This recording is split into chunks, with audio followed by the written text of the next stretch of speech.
Stock आज है जहां पर काफी ज्यादा गिरावट दिख रही है और ये गिरावट पिछले 3-4 सत्रों से दिख रही है।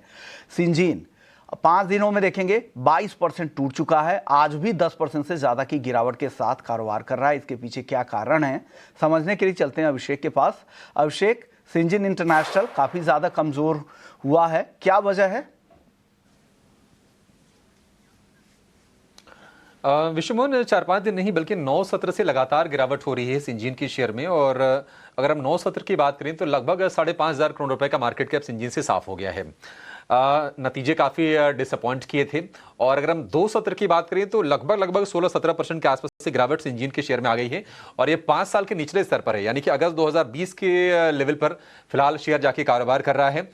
और अगर हम 9 सत्र की बात करें तो 9 सत्र में लगभग 21 से 22% के आसपास से गिरावट शेयर में आ गई है। देश की दिग्गज कॉन्ट्रैक्ट रिसर्च ऑर्गेनाइजेशन वाली ये कंपनी है, लेकिन निवेशकों को बड़ा निराश कर रही है। नतीजों की बात करें तो नतीजे काफी ज्यादा निराशाजनक रहे हैं, क्योंकि कंपनी के मुनाफे में अगर हम ईयर ऑन ईयर बेसिस पर देखेंगे तो दिसंबर तिमाही में 88.5% की गिरावट आई है, भारी भरकम गिरावट है। आय की बात करें, आय भी 3% गिरी है। एबिडा की बात करें यानी कि ऑपरेटिंग परफॉर्मेंस वो भी काफी वीक रही है। 26% का फॉल हमने एबिडा में देखा है। मार्जिन में भी काफी ज्यादा डिसअपॉइंटमेंट है, क्योंकि लगभग 34% के मार्जिन थे वो गिर के 23% के भी नीचे आ गए हैं। और कंपनी का ये कहना है कि लार्ज मॉलिक्यूल बायोलॉजिक्स क्लाइंट्स में एक प्रोडक्ट के इंपैक्ट के चलते ये असर आया है। और उसके अलावा हम कंपनी का कहना है कि कारोबार जो है वो स्टेबल है। हालांकि कंपनी ने FY26 का जो रेवेन्यू ग्रोथ अनुमान है उसको 5% से घटाकर 3 से 5% के रेंज में कर दिया है। तो नतीजों को लेकर निराशा है। और हम देख रहे हैं कि ब्रोकरेज हाउसेस भी शेयर को लेकर कन्विंस्ड नहीं है। जेफरीज ने इसको डाउनग्रेड किया है, पहले होल्ड की उनकी रेटिंग थी उसको घटाकर उन्होंने अंडर परफॉर्म कर दिया है और टारगेट में बड़ा कट किया है। 660 रुपए का जो टारगेट पहले था उसको घटा के कर दिया है 480 का। और हम वहीं पर देखने की शेयर अभी आपको कारोबार होता हुआ नजर आएगा। जेफरीज का यह कहना है कि जो ग्रोथ है वो स्टैग्नेंट हो गई है और जो प्रोजेक्ट पाइपलाइन है वो भी काफी वीक नजर आ रही है। इसमें अगर हम शेयर होल्डिंग पैटर्न की बात करें तो आप देखेंगे कि प्रमोटर की होल्डिंग करीब 52-53% के आसपास की, पब्लिक शेयर होल्डिंग के लगभग 47% के आसपास के हैं। लेकिन अगर हम शेयर के चाल की बात करें तो इसने बहुत निराश किया है।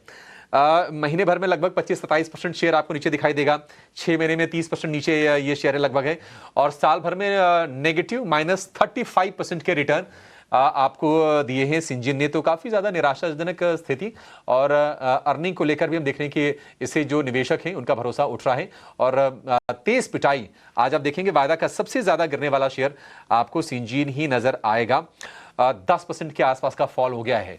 एक जरा राय ले लेते हैं इसको लेकर। राजेश जी, सिंजीन क्या व्यू होगा आपका, क्योंकि पिटाई लगातार चल रही है शेयर की और 5 साल के निचले स्तर पर अगर शेयर है तो मतलब बताने की जरूरत नहीं है कि मतलब चीजें ठीक नहीं है इसमें। तो बिल्कुल कंटिन्यूस स्टॉक एक डाउन ट्रेंड में ही है। और अगर हम देखें तो पिछले 1-2 ट्रेडिंग सेशन में एक शार्प सप्लाई भी स्टॉक में बनते हुए दिखा है। जिस तरीके से स्टॉक में हमने देखा है कि over a period of time एक कंटिन्यूस अनवाइंडिंग ट्रेड ही यहाँ पे बनते हुए दिखा है। अभी भी यहाँ पे हमें लगता है कि वीकनेस अभी भी है और स्टॉक में और गिरावट भी एक्सटेंड होते हुए दिख सकती है टुवर्ड्स 460 455 की तरफ भी ये स्टॉक फिसलते हुए दिख सकता है। एक बड़े सपोर्ट एरिया को बड़े चार्ट पे भी यहाँ पे ब्रेकडाउन आते हुए दिख रहा है। तो हमें लगता है जब तक ये अब 500 रुपए के ऊपर नहीं जाता है, छोटे मोटे उछाल में बेच के ही चलें और नीचे में 460 455 की तरफ स्टॉक के लोअर साइड के टारगेट आते हुए दिख सकते हैं। ओके, तो 460 450 तक के भी टारगेट आपको लग रहा है कि लोअर लेवल में नीचे की तरफ आते हुए दिख रहे हैं।